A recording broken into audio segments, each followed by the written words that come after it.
الله نحمده ونستعينه ونستغفره ونؤمن به ونتوكل عليه ونعوذ بالله من شرور أنفسنا ومن سيئات أعمالنا من يهده الله فلا مضل له ومن يضلله فلا هادي له ونشهد أن لا إله إلا الله وحده لا شريك له ونشهد أن سيدنا وسندنا وحبيبنا ومولانا محمدا عبده ورسوله صلى الله تعالى على خير خلقه وبارك وسلم تسليما كثيرا أما بعد فأعوذ بالله من الشيطان الرجيم بسم الله الرحمن الرحيم وما أرسلناك إلا كافة للناس بشيرا ونذيرا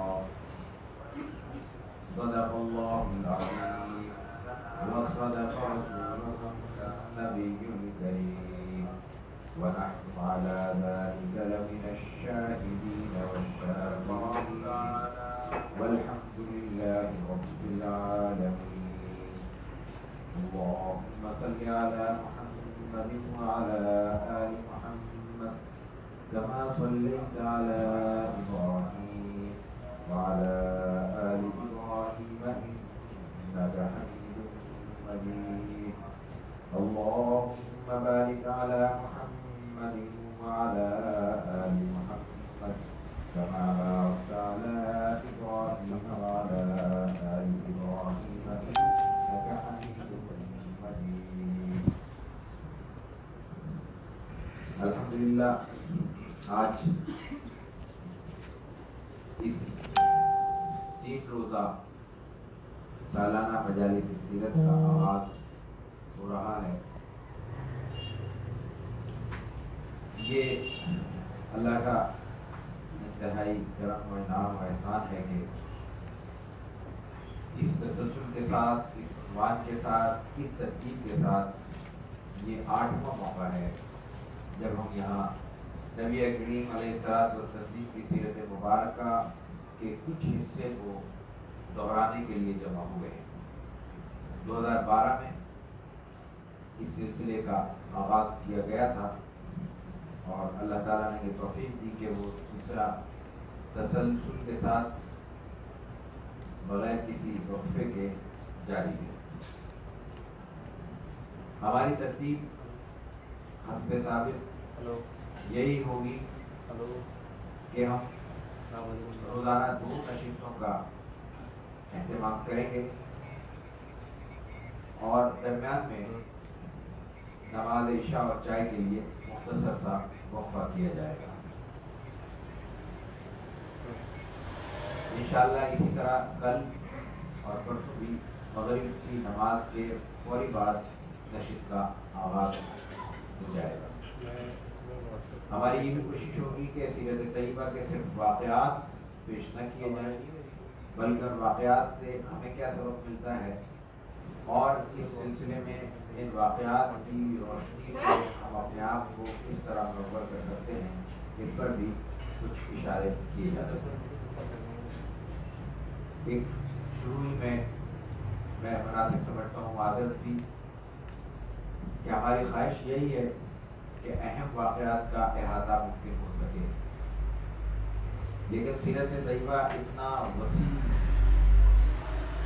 اور اتنا پھیلا ہوا اور اتنی جہاد رکھنے والا عنوان اور مضمون ہے کہ یہ 3 دن کی یہ 6 نشستیں بھی اس کے آگے کوئی حقیقت نہیں رکھتی۔ ہر سال یہ خواہش ہوتی ہے اور اس کا اظہار بھی کرتے ہیں کہ یہ سلسلہ ربیع الاول تک یا اس موقع تک محدود نہ رہے، سال کے دوسرے ایام میں بھی اللہ تعالیٰ نے توفیق دے کے ہم اکٹھے ہوں اور اتنے طویل دورانیے کی بجائے ہم مختصر دورانیے کی ایک مسلسل نشستوں کا سلسلہ شروع کر سکیں۔ اگر یہ کبھی موقع ہوا تو شاید ہم کچھ چیزیں تفصیل سے بیان کرنے کی پوزیشن میں ہوں۔ اس وقت جو عنوانات کی ترتیب ہمارے سامنے ہے، اب تک کا تجربہ یہ کہتا ہے کہ ان میں ہمیں بہت سی چیزیں چھوڑنا پڑتی ہیں وقت کی قلت کے باعث، اس لیے کہ اب چاہے پہلی نشست ہو یا دوسری، اس کا ایک دورانیہ بہرحال ذہن میں ہے، اس سے بہت زیادہ آگے جانا ہمارے لیے ممکن نہیں ہوتا، سننے والوں کے لیے بھی دقت کا باعث ہوتا ہے، بولنے والے کے لیے بھی یہ بات ایک آزمائش ہوتی ہے۔ اس لیے ہم کوشش تو کریں گے کہ اہم ترین واقعات کا احاطہ کر سکیں، لیکن بہت سی جگہوں پہ تشنگی کا احساس ہو سکتا ہے، بہت سے اہم واقعات ہماری گفتگو سے چھوٹ سکتے ہیں۔ اس لیے میں چاہوں گا کہ یہ میں اپنی اس کمزوری کا اعتراف پہلے کرتے ہوئے بات کا آغاز کریں۔ رسول اللہ صلی اللہ علیہ وسلم کی سیرت طیبہ بیان کرنے کا سلسلہ عہد نبوی اور عہد صحابہ سے جاری ہے، جس کی بعض بہت اہم اور بنیادی وجوہات ہیں۔ رسول اللہ صلی اللہ علیہ وسلم سے محبت اور تعلق، دل کا تعلق، ایمان کے درجے کی چیز ہے۔ ایک امتی کی حیثیت سے جب کلمہ طیبہ لا الہ الا اللہ محمد رسول اللہ کے اعتراف کے بعد، اقرار کے بعد، جب ہم رسول اللہ صلی اللہ علیہ وسلم کے نام لیواؤں کے گروہ میں یا جماعت میں شامل ہو جاتے ہیں تو ہم کو کچھ حقوق لازم ہوتے ہیں۔ بطور امتی ان حقوق کو حقوق النبی صلی اللہ علیہ وسلم کے عنوان سے بیان کیا جاتا ہے، اور اگر وقت نے اجازت دی تو آخری نشست میں انشاءاللہ اس میں کچھ بات کرنے کی کوشش کریں گے۔ ان میں اہم ترین حق رسول اللہ صلی اللہ علیہ وسلم سے محبت ہے۔ محبت کس سے ہوتی ہے؟ جس سے تعلق کب قائم ہوتا ہے؟ جب انسان کسی کو جانتا ہے تو پہچانتا ہے تو پھر مرحلہ محبت کا آتا ہے۔ جب وہ محبت کا مرحلہ لازمی ہے، ناگزیر ہے، ایمان کے لیے ہر ایک صاحب ایمان کی ضرورت ہے، تو رسول اللہ صلی اللہ علیہ وسلم کو جاننا بھی ہماری ضرورت ہے، آپ کو پہچاننا، آپ کی معرفت حاصل کرنا بھی اپنے درجے میں ہماری ضرورت ہے۔ یہ ضرورت کیسے حاصل ہوگی؟ سیرت طیبہ کو پڑھ کر۔ یہ بنیادی ضرورت تھی جو صحابہ کرام سے لے کر پوری امت کے سامنے رہی، اور یہی سبب ہے کہ روز اول سے سیرت کو بطور فن، بطور علم بیان کرنے کے لیے اسی طرح اہتمام کیا جاتا تھا قرن اول میں، ابتدائی عہد میں، جس طرح قرآن کریم کو بیان کرنے کے لیے، قرآن کریم کی تفسیر کو پڑھانے کے لیے، قرآن کریم کی تجویز پڑھانے کے لیے، قرآت درست کرنے کے لیے، حدیث مبارکہ کے حوالے سے، فقہ کے حوالے سے مختلف درس، مختلف حلقے قائم کیے جاتے تھے، اور اہل علم اپنے اپنے فن کے ماہرین وہ علم اور وہ فن بیان کیا کرتے تھے، لوگوں تک پہنچاتے تھے۔ اسی طرح سیرت طیبہ بھی بیان کی جاتی ہے۔ یہ ایک وجہ ہے۔ دوسری بات، رسول اللہ صلی اللہ علیہ وسلم سے خاص طور پر جو صحابہ اکرام کا تعلق تھا وہ غیر معمولی تھا۔ اس کو آپ بیان کرتے ہیں، آپ پڑھتے ہیں تاریخ میں تو وہ قصے معلوم ہوتے ہیں۔ اجنبیت ہمیں اس لیے معلوم ہوتی ہے کہ ہم وہ درجہ حاصل نہیں کر سکتے اپنی ایمان کی کمزوری کی وجہ سے۔ یعنی یہ ممکن نہیں ہے کہ رسول اللہ صلی اللہ علیہ وسلم وضو فرما رہے ہیں تو آپ کا پانی استعمال شدہ زمین پہ گر سکے۔ یہ ایک چھوٹی سی بات ہے جس سے اندازہ کیا جا سکتا ہے کہ آپ سے اٹیچمنٹ اور تعلق کی نوعیت کیا ہے۔ اس مقام اور اس درجے اور اس انداز سے رسول اللہ صلی اللہ علیہ وسلم سے تعلق رکھنے والے صحابہ کرام کو دنیا سے رسول اللہ صلی اللہ علیہ وسلم کے رخصت ہونے کے بعد اپنے تعلق کے اظہار کے لیے آپ کی تذکرے کے علاوہ اور کوئی ان کے پاس آپشن نہیں۔ جب آپ دنیا میں سے رخصت ہو جاتے ہیں، ان کی آنکھوں سے اوجھل ہو جاتے ہیں، تو اب وہ محبت کا اظہار کیسے کریں، اپنے تعلق کا اظہار کیسے کریں؟ تو انہوں نے رسول اللہ صلی اللہ علیہ وسلم کی ذکر کے حلقے سجائے اور سیرت طیبہ بیان کرنا شروع کیا۔ اس کے ساتھ ساتھ عربوں کے ہاں اسلام سے پہلے سے یہ روایت موجود تھی، نہ صرف موجود تھی بلکہ پختہ تھی کہ وہ اپنے قبائل اور اپنی تاریخ اور اپنے اقوام کے حالات کو ایام العرب کے عنوان سے بیان کیا کرتے تھے۔ وہ حلقے سجاتے تھے اور ان میں وہ اپنی تاریخ بیان کیا کرتے.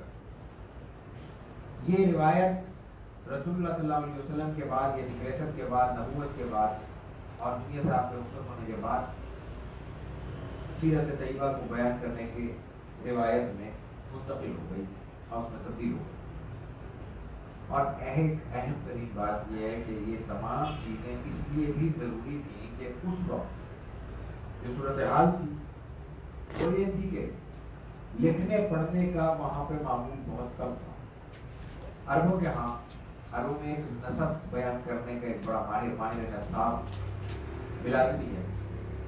وہ اپنی روایت میں بیان کرتا ہے کہ پورے عرب میں 17 آدمی تھے جو لکھنا پڑھنا جانتے. وہ ایک روایت ہے. ایک شخص کی کاؤنٹنگ میں ایک کے تحریر میں جو اسکیل میں آ سکی چیزیں وہ 17 افراد ہیں. 17-18 ہو جائے. بعد کے دوسرے حضرات نے دوسرے کتب سے استفادہ کرتے ہوئے اس فہرست میں اضافہ کرنے کی کوشش کی تو وہ 34 35 32 34 ہو گئے.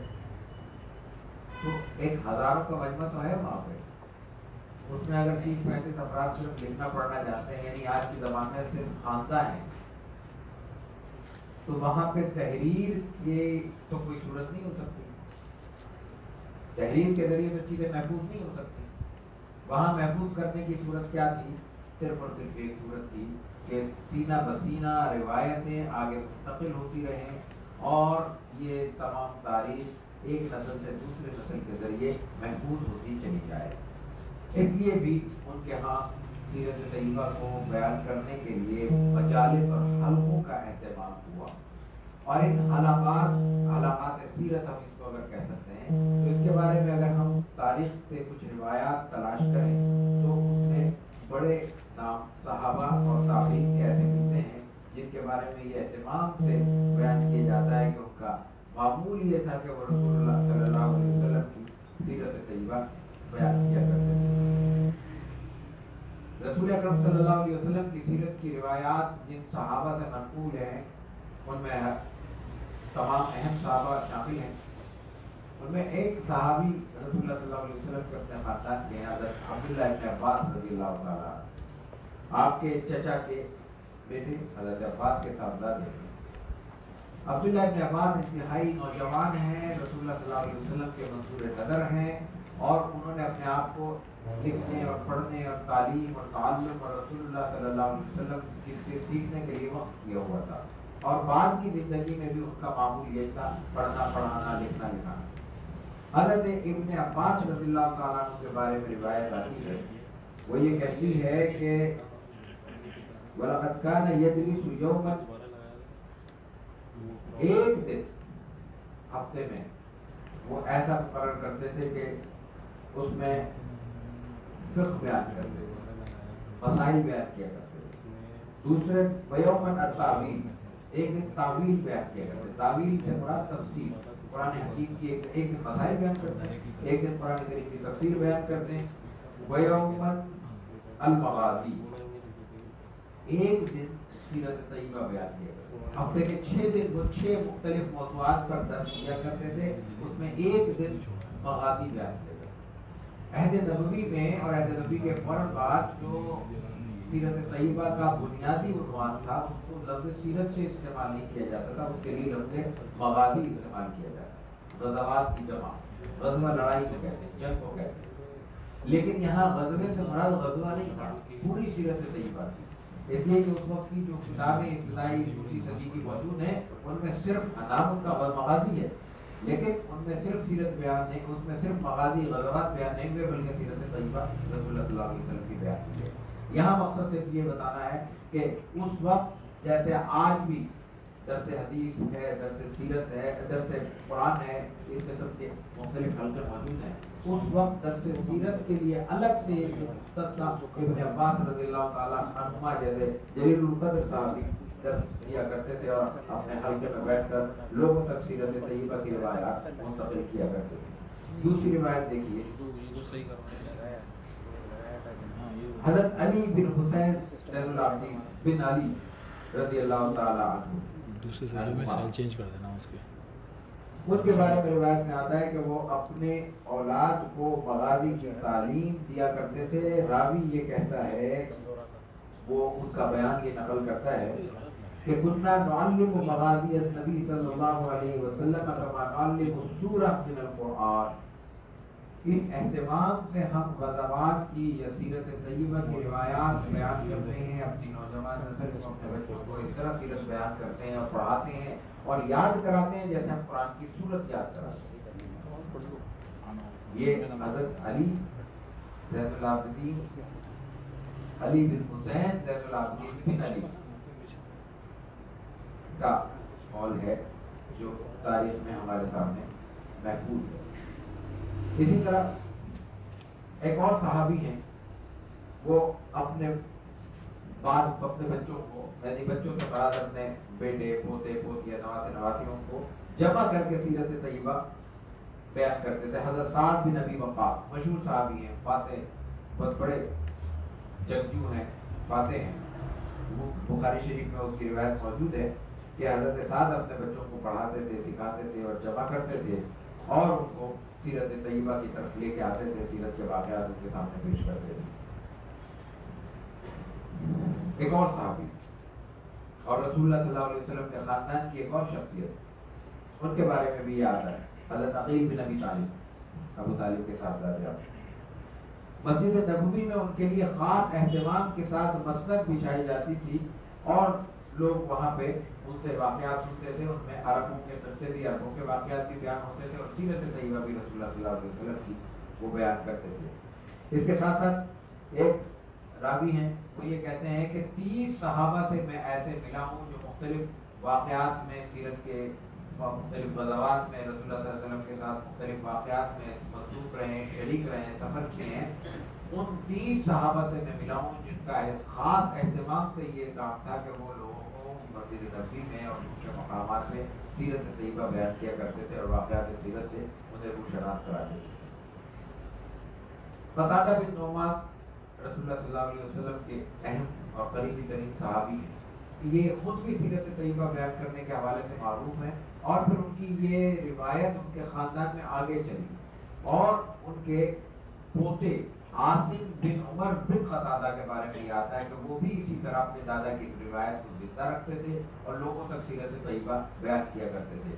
عاصم بن عمر وہ ہیں، یہ ایک الگ موضوع ہے کہ سیرت پہ ابتدا میں کن لوگوں نے کیا کیا کتابیں لکھی، لیکن وہ ہم اپنے اس موضوع پہ اس تفصیل کو نہیں پیش کر سکیں گے. لیکن ان میں عاصم حضرت قتادہ کے جو ہوتے ہیں ان کا نام بھی آتا ہے. ان کی طرف یہ کتاب منسوب ہے جو اصل شکل میں ہم تک نہیں پہنچ سکی. یہ سلسلہ یہاں ختم نہیں ہوا بلکہ اس کے بعد واقعی دوسری صدی کے اختتام کے آدمی ہیں، تیسری صدی میں ان کا 207 ہجری میں انتقال ہوتا ہے. ان کے بارے میں بھی آتا ہے کہ وہ بھی سیرت کے درس دیا کرتے تھے اور سیرت کے حلقے سجاتے تھے. یہ معاملات صرف مردوں تک بھی نہیں تھے، خواتین کے بھی واقعات ملتے ہیں. امیہ بنت قیس غفاری قبیلہ ہے، اس سے ان کا تعلق ہے. ان کے بارے میں بھی یہ آتا ہے کہ وہ بھی خواتین کو سیرت طیبہ بیان کرتی تھی اور لوگوں کے ساتھ، رسول اللہ صلی اللہ علیہ وسلم کے ساتھ انہوں نے جو وقت گزارا ہے مختلف غزوات میں، مختلف واقعات ان کے سامنے گزرے ہیں، وہ اہتمام کے ساتھ پیش کیا کرتی تھی. یہ وہ روایت تھی جس کی میں نے چند جھلکیاں پیش کی جو عہد صحابہ سے چلی آئی، دوسری تیسری صدی میں تابعین اور تبع تابعین تک منتقل ہوئی، لیکن پھر بدقسمتی سے وہ روایت ختم ہو گئی. اب پورے عالم اسلام میں جو تفصیلات ہمارے سامنے موجود ہیں، خال کبھی کہیں کا ذکر ملتا ہے کہ کسی شخص نے اپنی جو کتاب درسن سیرت طیبہ کے حوالے سے بیان کی اور پڑھائی. ایک ایسی روایت جو مسلمانوں کی اپنی روایت ہے، ہمیں اللہ تعالیٰ نے توفیق دی ہے کہ آج ہم اس کی احیاء کی اور اس کو زندہ کرنے میں ہم سب شریک ہیں. اور الحمدللہ گزشتہ کئی برسوں سے اب مختلف شہروں میں اس نوعیت کے پروگرام ہو رہے ہیں.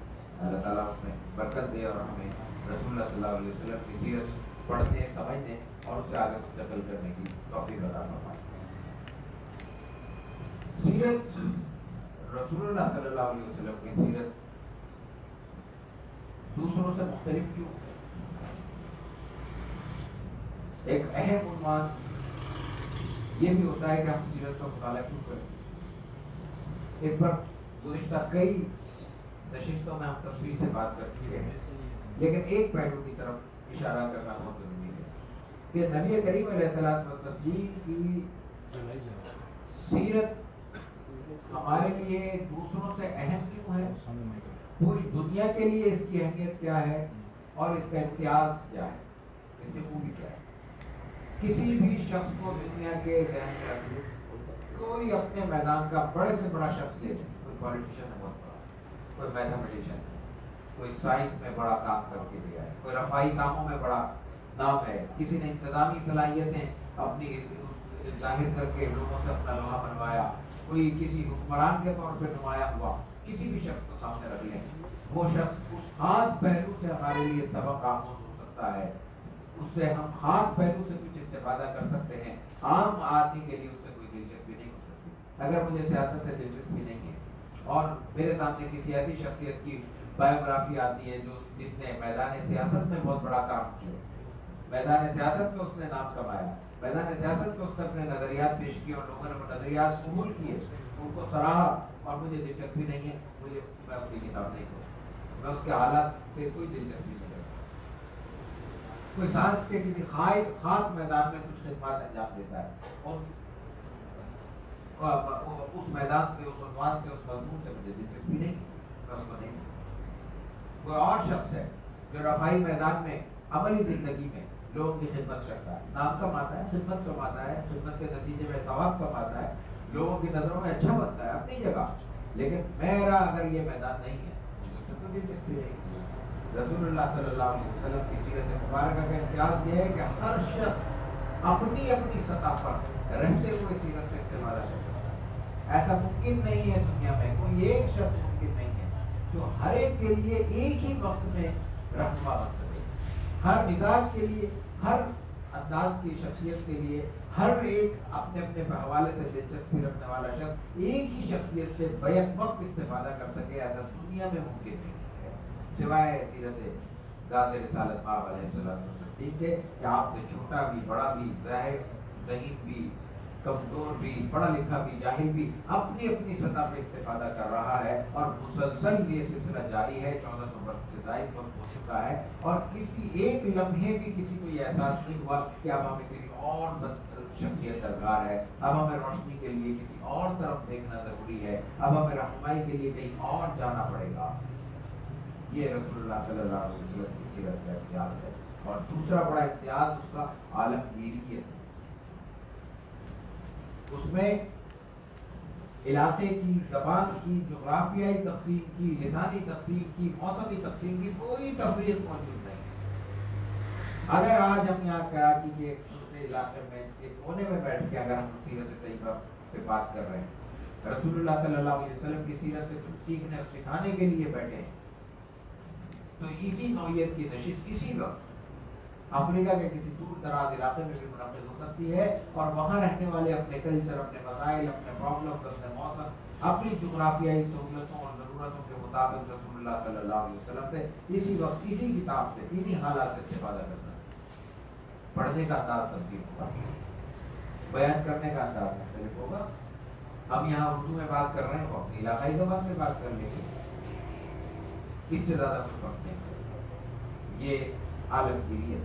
اور رسول اللہ صلی اللہ علیہ وسلم کو یہ خصوصیت جس کی 5 بنیادی خوبیوں کی وجہ سے عطا ہوئی ہے، وہ ہمارے لیے قابل غور ہے. اس میں پہلی چیز مساوات.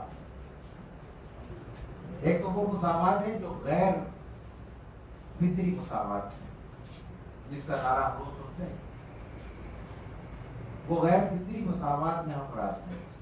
یہاں مساوات سے مراد وہ برابری ہے جو رسول اللہ صلی اللہ علیہ وسلم کو ماننے والے ہر شخص پہ لازم کرتی ہے کہ وہ ہر آدمی کو ایک نظر سے دیکھے. اور صرف آدمی کو نہیں، انسان کی جتنی قسمیں بنا لی جائے، اس کو جتنے حصوں میں بانٹ دیا جائے، وہ احترام اور انسانیت کے حوالے سے سب کو برابر نظر سے دیکھے. اس کی نظر میں نہ چھوٹا ہو کوئی، نہ بڑا ہو، نہ کوئی امیر ہو نہ غریب ہو، نہ بچہ ہو نہ بوڑھا ہو، نہ مرد ہو نہ عورت ہو. احترام کے لیے سب برابر ہے، احترام سب سے برابر کیے جائے گا. ذمہ داریاں الگ ہیں. بچے کو ذمہ داری نہیں دی جا سکتی جو بڑوں کی. کسی ضعیف شخص کو بھی وہ ذمہ داری نہیں دی جا سکتی جو توانا اور طاقتور شخص کی ذمہ داری ہو سکتی ہے. لیکن اس ذمہ داری کو نہ دیے جانے کی وجہ سے اس کے لیے کوئی تحقیر کا جذبہ نہیں آ سکتا دلوں میں. اس کی اہمیت انسانی دماغ میں انسانی مزاج میں کم نہیں ہو سکتی. اس کو یہ نہیں کہا جا سکتا کہ یہ دنیا کے لیے ناکارہ ہو گیا. یہ مساوات کا ایک پہلو. دوسری چیز عدل ہے. عدل کا اصول بہت واضح قرآن کریم نے دیا. اتنا واضح حکم عدل کا دنیا انسانیت میں کہیں اور کسی لٹریچر میں کسی کتاب میں کسی نظریے میں نہیں ملتا. وہ تصور کیا ہے؟ وَلَا يَجْرِمَنَّكُمْ شَنَآنُ قَوْمٍ عَلَىٰ أَلَّا تَعْدِلُوا اعْدِلُوا هُوَ أَقْرَبُ لِلتَّقْوَىٰ. ہمارا عدل ہوتا ہے اپنوں کے لیے. ہمارے کچھ تقسیمیں ہیں, کچھ اپنے ہیں کچھ پرائے ہیں. ہر آدمی کے کچھ اپنے ہیں کچھ پرائے ہیں. دینے کے بعد ہمارے اپنوں کے الگ ہیں, پرائے لوگوں کے الگ. یہ عدل نہیں ہے. عدل ہے وَلَا يَجْرِمَنَّكُمْ شَنَآنُ قَوْمٍ عَلَىٰ أَلَّا تَعْدِلُوا. کسی دشمن کا لفظ استعمال ہوا ہے. یہ چھوٹی موٹی مخالفتیں دشمنیاں نہیں ہوتی. یہ پسند ناپسند دشمنی نہیں ہوتی. قرآن تو یہ کہہ رہا ہے کہ جب دشمنی ہو, جہاں کوئی ملنے کا امکان تک نہ ہو, وہاں بھی عدل اور انصاف کی یہ ذمہ داری ہے کہ دشمنی کو ہٹا کر جو انصاف کا اصلی تقاضا ہے اس کو پیش نظر رکھ کر فیصلہ کرو. جو اصلی تقاضا ہے وَلَا يَجْرِمَنَّكُمْ شَنَآنُ قَوْمٍ عَلَىٰ أَلَّا تَعْدِلُوا. اور جناب رسول اللہ صلی اللہ علیہ وسلم نے تو عدل کرتے ہوئے اتنی بڑی مثال دی تھی. جب ایک جرم پر ایک سزا کے نفاذ کا مرحلہ تھا تو آپ نے کہا تھا اس سزا کے نفاذ میں کوئی فرق نہیں ہے. کوئی بھی ہو, اگر اس سے جرم ثابت ہو گیا, چوری کی سزا ثابت ہو گئی, تو پھر وہ ہاتھ کاٹ دیا جائے گا. پھر کوئی دنیا کا رشتہ اور ناتا, کوئی نسبت, کوئی تعلق اس راستے میں رکاوٹ نہیں بن سکتی. یہ تھا رسول اللہ صلی اللہ علیہ وسلم کا اسوہ. اور تیسری چیز امن اور آشتی. امن کا نعرہ تو بہت آسان ہے لگانا, لیکن پہلی بار ایسا ہوا کہ رسول اللہ صلی اللہ علیہ وسلم نے عرب کے متحارب ترین مزاجن لڑنے والے لوگ, اس پر آگے کل کی شاید نشست میں بات ہو, فلسفہ جہاد میں جب ہم بات کریں, لیکن مزاجن جن کا مقصد ہی لڑنا تھا. عرب شاعری کا اگر مطالعہ کیا جائے تو کمال کے جملے ملتے ہیں. ایک شاعر یہ کہتا ہے کہ ہم تو لڑنے کے اتنے شوقین ہیں کہ اگر ہمیں دشمن نہیں ملتا تو اپنے چچا بھائیوں پہ غارت ڈال دیتے ہیں. چچا بھائی محاورے میں استعمال ہوتا تھا اپنوں کے لیے. ابنو چچا کے بیٹے اپنے ہی ہوتے ہیں نا. تو کہتے اگر ہمیں کوئی اور نہیں ملتا لڑنے کو تو ہم ان پہ ان سے لڑ لیتے ہیں. لیکن لڑنے کی جو خواہش ہے, جو ہمارے اندر سے ایک آواز ہوتی ہے, اس کو پورا ضرور کرتے ہیں. ایسی جنگجو قوم کو میدان جنگ میں کھڑے ہو کے رسول اللہ صلی اللہ علیہ وسلم نے کیا سبق دیا؟ لا تتمنوا لقاء العدو. جب دشمن آمنے سامنے ہو, سب بندی کر دی جائے, تو کس چیز کی تلقین کی جاتی ہے؟ لڑنے کی یا صلح کی؟ صلح تو گھر بیٹھ کر ہوتی ہے, سجے سجائے ڈرائنگ رومز میں ہوتی ہے.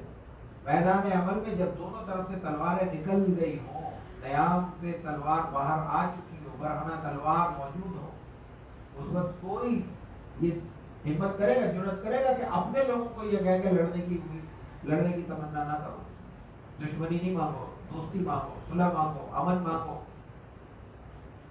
اس کے نتیجے میں تو ہمتیں پست ہو سکتی ہیں. اس وقت تو جذبات ابھارنے کا مرحلہ ہے, اس میں دشمن کو للکارنا ہے. رسول اللہ صلی اللہ علیہ وسلم نے میدان جنگ میں کھڑے ہو کر یہ خطبہ ارشاد فرمایا, اور اس میں پہلا جملہ یہ تھا کہ لا تتمنوا لقاء العدو. لیکن اگر لڑائی ہو جائے تو پھر آگے فرمایا کہ نہیں, اس کے بعد پیچھے نہیں ہٹنا, پھر ڈٹنا ہے, پھر مقابلہ کرنا ہے. لیکن لڑنا کب ہے؟ سبق کیا دیا کہ لڑنا مجبوری ہے, امن ضرورت ہے. لڑائی کے مرحلے پہ لڑنا ہی ہوگا, لیکن جب تک لڑائی کے بغیر کام ہو سکے اس وقت تک اللہ تعالیٰ سے عافیت مانگو اور عافیت طلب کرتے رہو. یہ رسول اللہ صلی اللہ علیہ وسلم کی عالمگیریت کی ایک اور بنیاد تھی. اور پھر علم کو رسول اللہ صلی اللہ علیہ وسلم کے صدقے میں دنیا بھر میں عمومیت ملی, عموم ملا ہے, عام ہوا ہے. آپ سے پہلے دنیا میں علم پر پہرے بٹھائے گئے. کسی ایک مسلک اور ایک مذہب اور ایک دین اور ایک طبقے کی بات نہیں. یہود سے لے کر حنود تک سب کو دیکھ لیں, ان کے ہاں طبقے تھے. یہ پڑھنے والے ہیں, یہ لکھنے والے ہیں, یہ مسائل بیان کریں گے, یہ سنیں گے, اور یہ صرف فالوورز ہیں, یہ عمل کریں گے. یہ اسلام کا صدقہ ہے کہ پہلی صدی میں ہی اسلام کے برکت سے جو علم آزاد کیا رسول اللہ صلی اللہ علیہ وسلم نے, علم کو پابندیوں سے آزاد کیا. پہلی صدی سے مسلمانوں کے یہاں علم ان لوگوں تک پہنچ گیا جن کو غلام کہا جاتا ہے. آزاد کردہ غلام بلکہ علم کی برکت سے غلام آزاد بھی ہونے لگے. اور اس کے بعد اب قریب کے زمانے تک تاریخ اگر ہم پڑھیں تو اس میں مختلف الفاظ ملتے ہیں. ممالک کی پوری حکمرانیاں رہی غلاموں کی. غلاموں کو یہ عزت کیسے مل گئی؟ عربوں کے معاشرے میں مل سکتی تھی. رسول اکرم صلی اللہ علیہ وسلم کی بعثت نہ ہوتی, یہ تصور کیا جا سکتا ہے اس وقت کے حالات جاننے والا کوئی شخص باور کر سکتا ہے کہ غلاموں کو یہ عزت حاصل ہوتی کہ وہ استاد بن جاتے لوگ, یعنی آزاد لوگ غلاموں کے سامنے ظالم تلفظ طے کرتے؟ ممکن نہیں, یہ سوچا نہیں جا سکتا. یہ رسول اللہ صلی اللہ علیہ وسلم کا انعام تھا. اور پھر آج کے حالات دیکھیں تو ان کی اس اہمیت اور فن کی اس قدردانی کی تو بڑی بہت سی مثالیں سامنے آتی ہیں, بہت سی شاخیں بن جاتی ہیں. آج بھی دنیا کی طاقتور قومیں ٹیکنالوجی ٹرانسفر کرنے میں تیار نہیں ہیں. یہ علم پر قابض ہونے کی جدید ترین شکل ہے. آج جو دنیا کو تلاش ہے وہ اپنی مارکیٹ کی تلاش ہے, ان کو تلاش ہے خریداروں کی.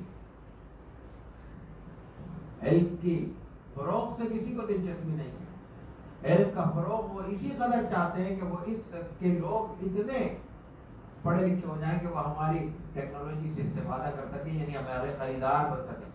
ایک تصور کریں, ایک شخص جنگل میں رہتا ہے اور اس کو قطعاً علم نہیں ہے کہ موبائل کیا ہوتا ہے اور وہ کیسے چلایا جاتا ہے, لیپ ٹاپ کیسے آپریٹ ہوتا ہے. تصور کریں, وہ لیپ ٹاپ تو نہیں خرید سکتا, موبائل تو نہیں خریدے گا. وہ نہیں خریدے گا تو مارکیٹ ٹھنڈی ہو جائے گی. بنانے والے بنا نہیں سکیں گے, بیچنے والے بیچ نہیں سکیں گے. ٹیکنالوجی دھری کی دھری رہ جائے گی. اس کو پیسوں میں تبدیل نہیں کیا جا سکے گا. اس کے لیے ان کو مارکیٹ کی ضرورت ہے. وہ مارکیٹ برقرار رکھنے کے لیے اور اس مارکیٹ کا دائرہ وسیع کرنے کے لیے جس قدر علم ضروری ہوتا ہے وہ مستقل کرنے کے لیے تیار ہے, اس سے زیادہ نہیں. رسول اللہ صلی اللہ علیہ وسلم نے اس وقت اس ماحول میں جس کو آپ سے پہلے کے دور کو, جس کو دور جاہلیت کہتے ہیں, اس وقت علم کو اتنا آزاد کیا کہ کسی کے لیے کوئی قید نہیں تھی, بلکہ قید کے تو چھوڑیے ہر شخص پہ لازم کیا گیا کہ وہ لوگوں تک علم منتقل کرے. علم کے فضائل ذہن میں رکھیے. اندازہ کیجئے کہ رسول اللہ صلی اللہ علیہ وسلم کی اس امت پر, اس دنیا پر, آپ کو جب ہم محسن انسانیت کہتے ہیں تو اندازہ ہو سکتا ہے کہ اس دنیا پر آپ کا کتنا بڑا احسان ہے. اور پھر پانچویں چیز ہے تہذیبی مساوات اور آزادی. تہذیب, تمدن, کلچر ہر علاقے کا الگ تھا. رسول اللہ صلی اللہ علیہ وسلم نے جو دین ہمیں عطا کیا اس میں یہ سب آزادیاں, سب تنوع, سب تفریق ایک جگہ پر, لیکن کسی شخص کے لیے کوئی رکاوٹ ایسی موجود نہیں ہے کہ فلاں کلچر میں جا کے وہ محدود ہو جائے گا یا فلاں تہذیب میں جا کے اس کا دائرہ بند ہو جائے گا, وہ آگے نہیں بڑھ سکتا. اگر یہ صورتحال نہ ہوتی تو اندازہ کیجئے کہ کہاں عرب کا مزاج, کہاں عرب کا کلچر, کہاں ہندوستان کا کلچر. پہلی ہی صدی میں ابتدائی ترین عہد میں وہاں سے مسلمانوں کا یہاں آنا ثابت ہے, ان مسلمانوں کا یہاں رہنا ثابت ہے. مسلمانوں کے ان علاقوں میں اتنے ہی علاقے ایسے ہیں جو وہاں کے تجار کی وجہ سے, وہاں کے آنے والے تاجروں کی وجہ سے دائرہ اسلام میں آئے ہیں اور اس علاقے میں اسلام کی کرنیں پھوٹی ہیں. محمد بن قاسم کی آمد سے بہت پہلے. یہ رسول اللہ صلی اللہ علیہ وسلم کی سیرت کا وہ امتیاز ہے جو اگر ہم پیش نظر رکھیں تو آگے جو ہم سیرت کے حوالے سے جس قدر بھی اللہ تعالیٰ نے توفیق دی اور بات کر سکیں گے اس کی اہمیت کا ہمیں اندازہ ہو سکے گا. رسول اللہ صلی اللہ علیہ وسلم کی بعثت مبارکہ عرب میں ہوئی. عرب اس وقت ایک تاریخ تھا تاریخ ترین علاقہ تھا جس کی تاریخی نقطے ہم پیش کریں گے، لیکن اس کا وجہ انتخاب عربوں کے اندر موجود وہ خوبیاں تھیں جن کا ذکر آگے چل کے ہم کرتے ہیں، جن کی وجہ سے رسول اللہ صلی اللہ علیہ وسلم کو منتخب کر کے اس علاقے میں مبعوث کیا۔ عرب زبان کا بھی نام ہے، علاقے کا بھی نام ہے۔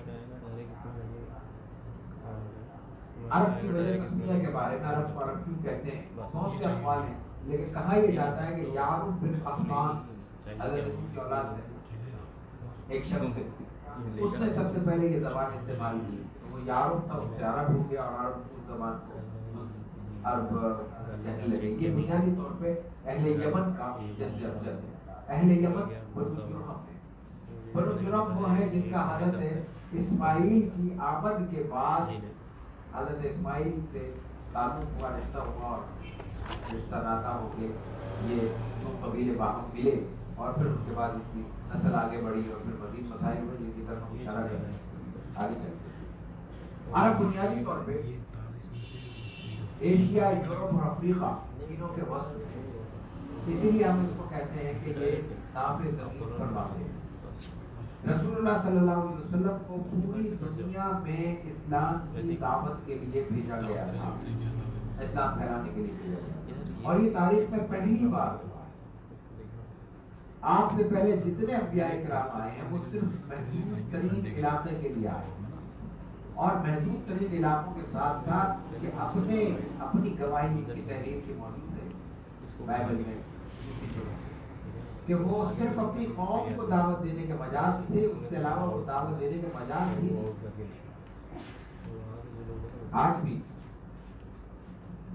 مختلف مذاہب جو ماضی کے موجود ہیں ان میں بہت سے مذاہب ایسے ہیں دعوتی مذاہب ہیں، وہ شخص چاہے بھی تو یہودی نہیں بن سکتا، یہودی قبول ہی نہیں کرتے، اس لیے کہ وہ خاندانی ہے، نسلی ہے۔ رسول اللہ صلی اللہ علیہ وسلم کو ختم نبوت سے نواز کر جب دنیا میں مبعوث کیا گیا تو پہلی بار آپ کو پوری دنیا میں اسلام پہنچانے کی ذمہ داری تفویض کی گئی، اس لیے آپ کو دنیا کے وسط میں مبعوث کیا گیا تاکہ پوری دنیا آپ کے گرد ہو، اور چاروں جانب اب اللہ کا پیغام پہنچانا آسانی کے ساتھ ممکن ہو سکے۔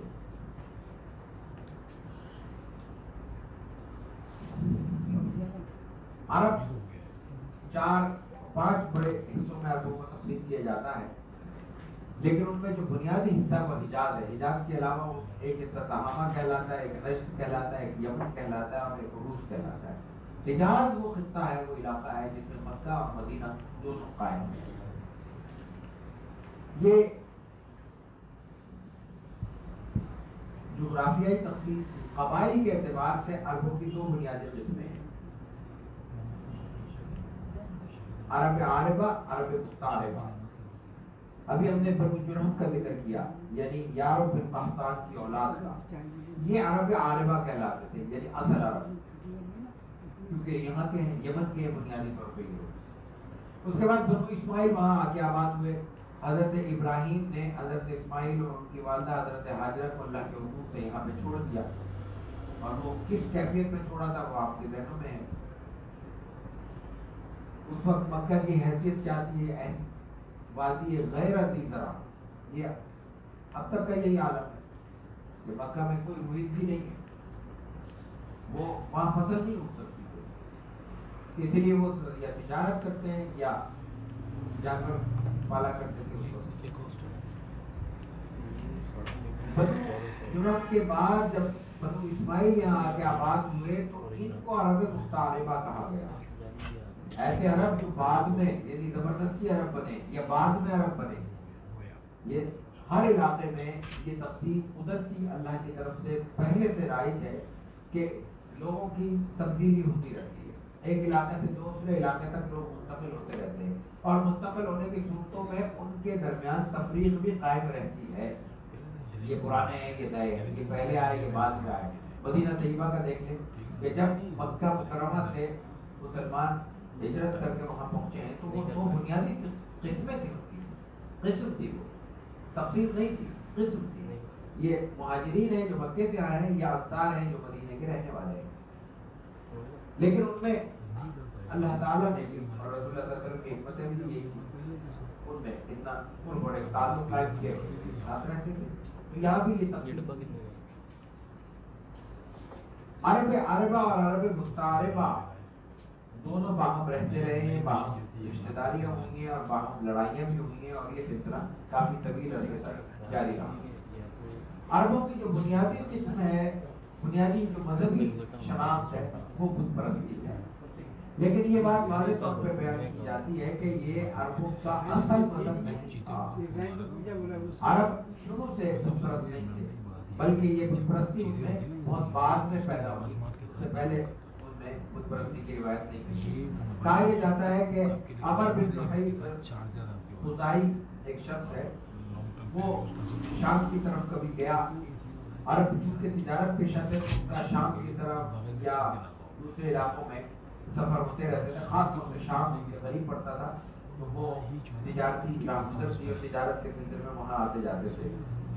تو ایک بار شام کے سفر پہ گیا ہوا تھا, شدید بیمار ہو گیا, بچنے کی امید نہیں رہی. کسی نے کہا کہ فلاں جگہ فلاں چشمہ ہے وہ بڑا مقدس ہے. ہر وہ چیز, یہ انسانی مزاج ہے, جو انسان کو تھوڑا سا فائدہ پہنچائے بظاہر یا تھوڑا سا بظاہر نقصان پہنچائے, وہ انسان کی نظر میں یہ حالت کی وجہ سے مقدس ہو جاتا ہے. وہ پھر انسان اس کے ساتھ تقدس وابستہ ہوتا ہے, اس تقدس کی وجہ سے وہ مقدس ہو جاتا ہے. اور جب کسی چیز کے ساتھ تقدس وابستہ ہو جائے, وہ انسان کے پیچھے جا کر یہ دیکھنے کی صلاحیت سے محروم ہو جاتا ہے کہ اس کی حقیقت کیا ہے. اس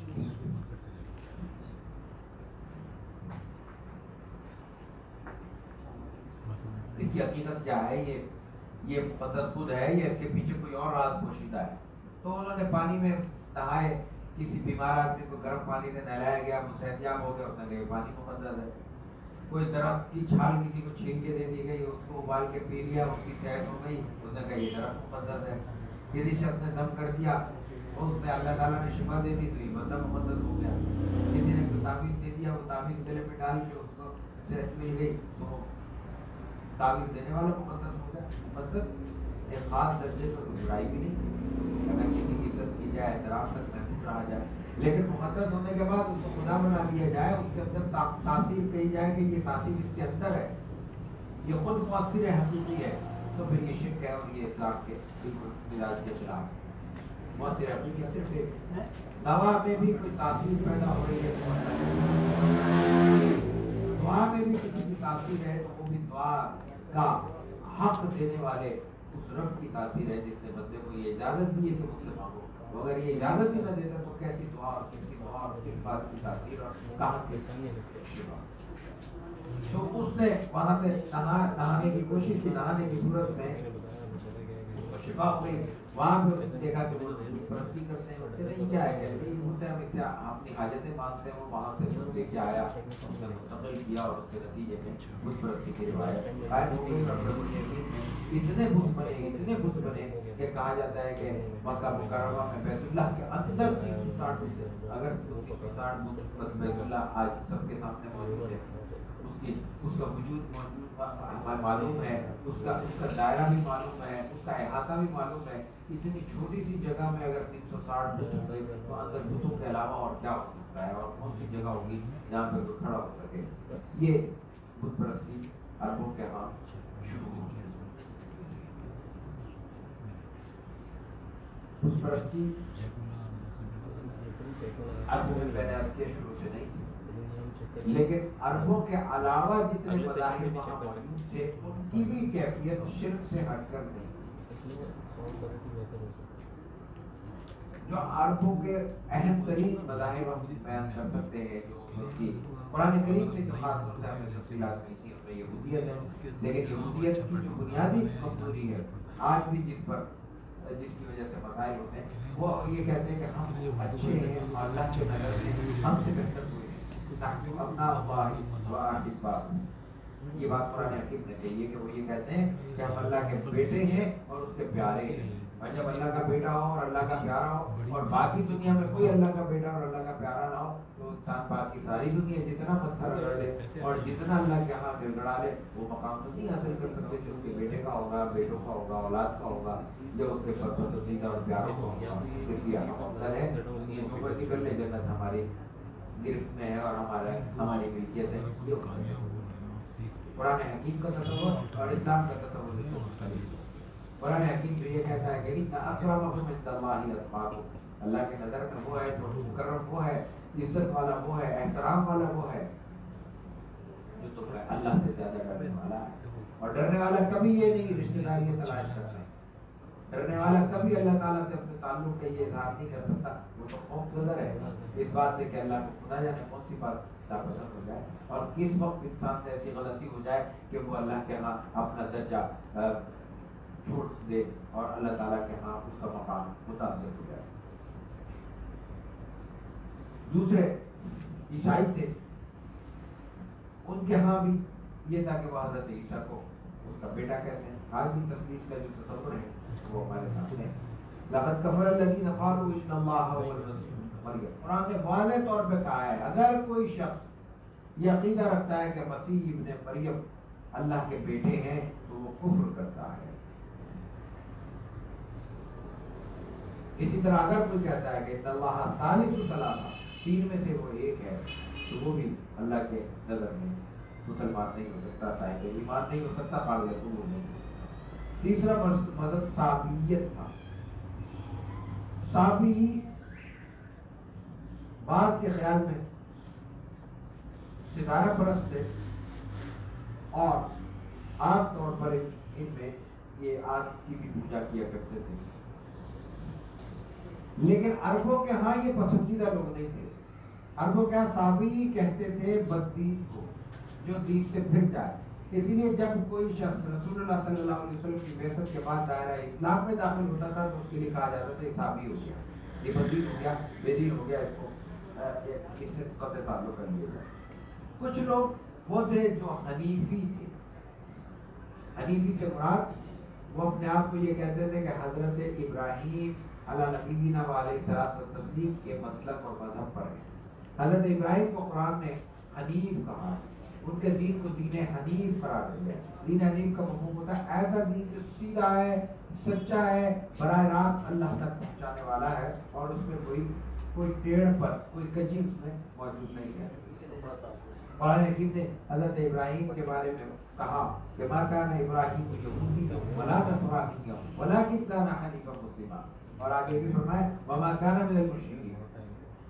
یہ وضاحت کر دی کہ یہ مشرکین میں سے نہیں ہے، یہ خالص مسلمان ہے۔ یہ چند مذاہب تھے جن کا ذکر ہم نے یہاں مختصراً عربوں کے بارے میں کیا۔ اب دو چیزیں بہت اہم ہیں۔ ایک عربوں کو کہا جاتا ہے کہ وہ دور جاہلی تھا، جہالت تھی۔ ایک تو یہ دور جاہلی کیا ہے؟ دور جاہلی ہے وہ برائیاں جو جن کی بنیاد پر عرب بدنام ہوئے یا عربوں میں خرابیاں پیدا ہوئی۔ ان عرب خرابیوں کو اگر ہم مختصراً پیش کریں تو ان میں سب سے پہلے کہانت کاہن کا لفظ عام طور سے استعمال ہوتا ہے۔ یہ ایسے لوگ تھے جو یہ تصور کرتے تھے یا لوگوں کو یہ باور کراتے تھے کہ ہمارے پاس غیب کی خبریں ہیں اور آسمان سے ہمارا رشتہ ہے اور ہمیں معلوم ہے کہ کل کیا ہوگا۔ تو لوگ ہمیشہ سے اپنے کاروبار کے معاملے میں، سفر کے معاملے میں، ہر اس معاملے میں خاص طور پہ جس میں رسک ہو، جس میں کوئی خطرہ ہو، توہم پرست۔ یہ انسان کی ساخت مزاج ہے۔ کوئی کاروبار میں خاص طور سے کاروبار کرنے والے ہیں، وہ پیسہ لگاتے ہوئے ڈرے گے، رسک لیتے ہوئے ڈرے گے۔ ایک حد تک یہ بات درست ہے کہ انسان کو کوشش کرنی چاہیے کہ وہ پوری تیاری کرے، اس کی فزیبلٹی بنائے، یہ چیک کرے، دیکھے کہ اس میں نفع کی گنجائش کتنی ہے، نقصان کے امکانات کتنے ہیں، نقصانات کہاں کہاں سے ہو سکتے ہیں، ان سے بچا کیسے جا سکتا ہے۔ یہ تو سارے بالکل ضرورت کے مطابق ہے، لیکن یہ چیز اب نفسیاتی عارضہ بن جائے اور انسان دیکھتے ہوئے، سوچتے ہوئے، کھاتے ہوئے، پیتے ہوئے، سوتے جاگتے یہی سوچنے لگے کہ خدا میرا نقصان تو نہیں ہو جائے گا، میں انویسٹمنٹ کر رہا ہوں، یہ اتنی رقم انویسٹ کر رہا ہوں، اس میں ایسے نقصان تو الگ ہے، اس میں منافع میں کمی تو نہیں آ جائے گی۔ کاروبار میں تو یہ سب چیزیں چلیں گی، اور کاروبار میں جو برکت رکھی گئی ہے وہ اس لیے رکھی گئی ہے کہ اس میں دونوں طرف کا پہلو موجود ہے، نقصان کا بھی نفع کا بھی. تو وہ خاص طور سے اس مزاج سے فائدہ اٹھاتے تھے. کہیں نہ وہ کہتے تھے فلاں کام کر لو، خاص طور سے سفر کر رہے ہیں تو مختلف شکلیں تھی کمانت کی، اور ان کے ذریعے وہ لوگوں میں پیشن گوئی کیا کرتے تھے. یہ بت پرست تھے، مشرک تھے سارے. دوسرا پھر اسی سے ملتی جلتی ایک چیز تھی فال نکالنا، تیر سے، قرآن کے ذریعے اور بھی مختلف شکلوں سے. اور بلکہ اس کے یہاں تو شکلوں کی قسمیں نہیں شمار کی جا سکتی. سفر پہ جا رہا ہے مثال کے طور پہ، اب یہ طے کرنا ہے کہ یہ سفر ہمارے لیے برکت کا ہوگا، بائک مفید ہوگا یا نقصان دہ ہوگا. جاتے ہوئے دیکھ رہے ہیں کہ یہ نہیں سامنے کپڑا بیٹھا ہوا، ابھی دائیں طرف مڑے گا، یہ بائیں طرف، دائیں طرف مڑے گا تو یہ ٹھیک ہے سفر ٹھیک ہے، بائیں طرف مڑے گا. اب اس کو کون سمجھائے کہ وہ دائیں طرف مڑے گا بائیں طرف مڑے گا، جدھر مڑ گیا اسی طرف کر لیا. اس قدر تمام پرستی تھی ان کے اندر، اس کو ہم فال کہتے ہیں. اس کے علاوہ اوہام پرستی تھی، عجیب و غریب نظریات ان کے یہاں موجود تھے. مثال کے طور پہ سانپ مار دیا تو اس پہ تھوڑا آ کے بدلا لے گا. آج تک یہ چیزیں ہمارے چلی جا رہی ہیں. اس لیے سانپ نہیں مارتے تھے. یہ بھی کہا کرتے تھے کہ انسان کو بھوک لگتی ہے، اگر انسان کو شدت سے بھوک لگے تو پیٹ میں ایک عجیب سی کیفیت پیدا ہونے لگتی ہے، بہت زیادہ وقت گزر جائے خالی پیٹ. وہ کہتے تھے اس کے اندر سانپ بیٹھا ہوا ہے، جب ڈسنے لگتا ہے اس کو کھانا نہیں ملتا تو وہ انسان کو اندر سے تنگ کرتا ہے. اسی طرح اونٹنی جب 10 بچے کسی جانور کے ہو جاتے تو وہ ایک جانور کو اللہ کے راستے میں چھوڑ دیتے تھے. اسی طرح جیسے ہمارے پڑوس میں گائے چھوڑ دی جاتی ہے، اب وہ جو چاہے تباہی مچائے، جو چاہے نقصان کرے، جس کے کھیت میں گھس جائے اس کو کچھ نہیں کہا جا سکتا. یہ اللہ کے نام پہ چھوڑی گئی ہے. یہ جانور اونٹنی اگر اس کو نقصان پہنچائیں گے تو یہ اللہ کی طرف سے اللہ کے مہمان کے ساتھ جاتی ہے. اسی طرح ان میں جنگجوئی تھی. جنگجوئی کی طرف میں مثال دے چکا ہوں کہ ان کا مزاج یہ تھا کہ وہ لڑنے کو اپنی زندگی سمجھتے تھے، لڑنے کو اپنی زندگی کا مقصد قرار دیتے تھے، اور اس حد تک لڑتے تھے کہ وہ ان کے شاعرانہ مبالغے میں یہ بات بیان کی جاتی ہے کہ اگر ہمیں دشمن نہ ملے تو ہم اپنے رشتہ داروں پہ بھی شب خون مار دیتے ہیں، یہ کہ ہمیں لڑنا ضروری ہے. اسی طرح شراب پوری عام تھی، شراب انتہائی زیادہ استعمال ہوتی تھی. جوا ان کی زندگی کا حصہ تھا، سود ان کی زندگی کا حصہ تھا، لوٹ مار ان کی زندگی کا حصہ تھا. عربوں کے بارے میں یہ بات وضاحت سے بیان ہوتی ہے مکے میں خاص طور سے کہ وادی غیرت ہی زرع ہے، وہاں پہ روزگی نہیں ہے، فصل نہیں ہے، تو وہ کیا کرے؟ کیا تجارت ہے، یہ غلہ بانی ہے، جانور پالنا. باقاعدہ یہ تو ان کے ذرائع ہیں، آمدنی کے 2 ذرائع ہیں. لیکن ان کے ہاں اس کے ساتھ ساتھ تیسرا ذریعہ آمدن باقاعدہ لوٹ مار بھی بیان کیا جاتا تھا. اور بعض قبائل سب نے بعض قبائل اس حوالے سے بہت زیادہ بدنام تھے اور وہ اس کو اپنا فخر سمجھتے تھے. ایک ہے برائی، غلط کام کرنا، انسان سے کوتاہی کسی سے بھی ہوتی ہے، اور ایک ہوتا ہے اس کوتاہی پہ انسان کا ہمیشہ اپنے آپ کو معمول بنا لینا. یہ اسلام میں انتہائی ناپسندیدہ ہے. لیکن یہ بھی غنیمت ہے اگر برائی کو کر رہا ہے پابندی سے، لیکن برائی سمجھ کے کر رہا ہے. اور ایک ہے برائی کو اپنے لیے اعزاز سمجھ لینا، اپنی پہچان قرار دے دینا. تو خاص طور سے لوٹ مار کے حوالے سے، اور لوٹ مار کی جو کیفیت تھی وہ صرف مال و دولت کی نہیں تھی، جانوروں کی نہیں تھی، بلکہ وہ انسانوں کو بھی لوٹ لیتے تھے. انسانوں کو بھی پھر پکڑ کے بچوں کو اور نوجوانوں کو مارکیٹ میں بیچ دیا کرتے تھے غلام بنا کے، اور پھر وہ ساری زندگی بیچارہ اپنے غلامی میں ہی سفر کرتا تھا. اسی طرح چوری بھی کیا نام تھی، صفاقی اور بے رحمی تھی. یاد کیجیے آگے چل کے اشارہ کریں کہ انشاءاللہ رسول اللہ صلی اللہ علیہ وسلم جب بیعت لیتے تھے، بیعت عقبہ میں بھی اور بعد میں بیعت میں بھی اس کا ذکر کیا بیعت کا سورہ ممتحنہ میں، تو اس میں خاص طور پر خواتین سے بھی بیعت لیتے ہوئے یہ کہتے تھے چوری نہیں ولا یقتلن اولادہن، بدکاری نہیں کرو گی، چوری نہیں کرو گی، اپنے اولاد کو قتل نہیں کرو گی. اس کا مفہوم کیا ہوا کہ یہ باتیں ان کے یہاں عام تھی، اتنی عام تھی کہ رسول اللہ صلی اللہ علیہ وسلم کو کلمہ پڑھاتے ہوئے یہ بیعت لینی پڑی کہ یہ کام نہیں کرنے، یہ اسلام میں منع ہے.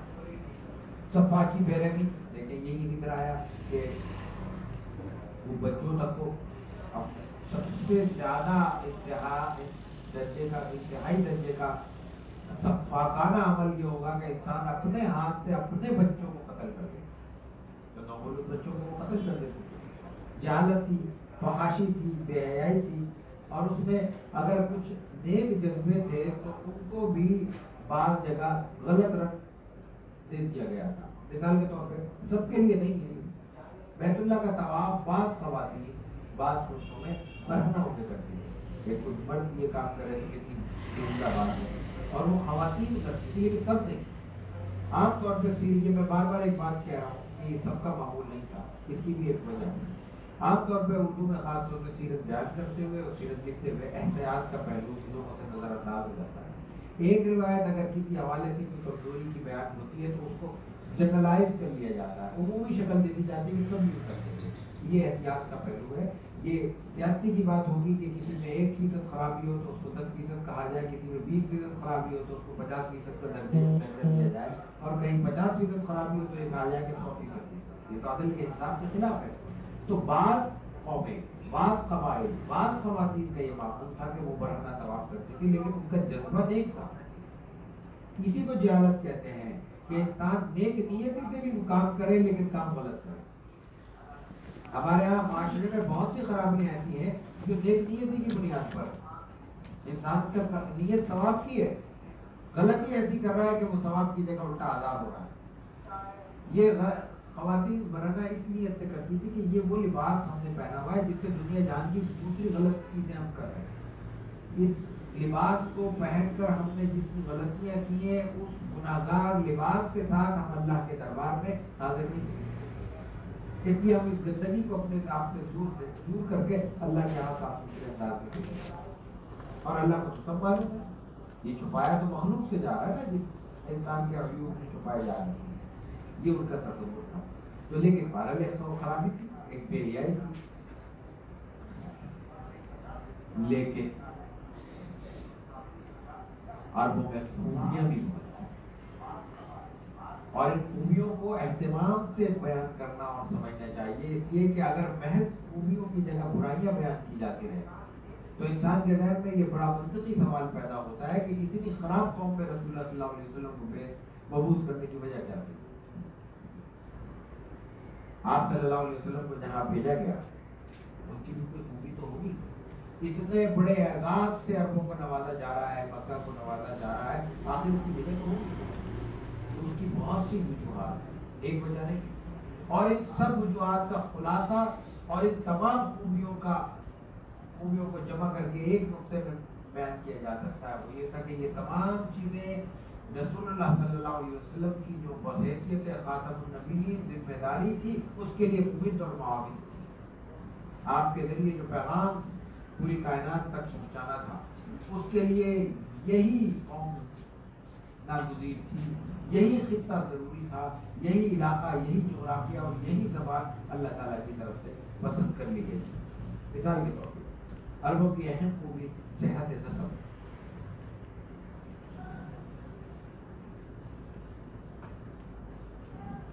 ہمارے یہاں اس چیز کو نظر انداز کیا جا رہا ہے. آج کی جدید دنیا دائرہ اسلام سے باہر کی بات کر رہا ہوں, اس کی اہمیت سے ابھی واقف نہیں ہوئی, لیکن جو حالات نظر آتے ہیں اس کے مطابق آہستہ چل کے کچھ عرصے کے بعد اس حقیقت کا کھلے عام ادراک ہونا شروع ہو جائے گا کہ انسان کے لیے, انسانی مزاج کے تحفظ کے لیے, انسانی خوبیوں کی تحفظ کے لیے, انسانی صلاحیتوں کے تحفظ کے لیے انسان کے نسب کی حفاظت کرنا سب سے ضروری ہے.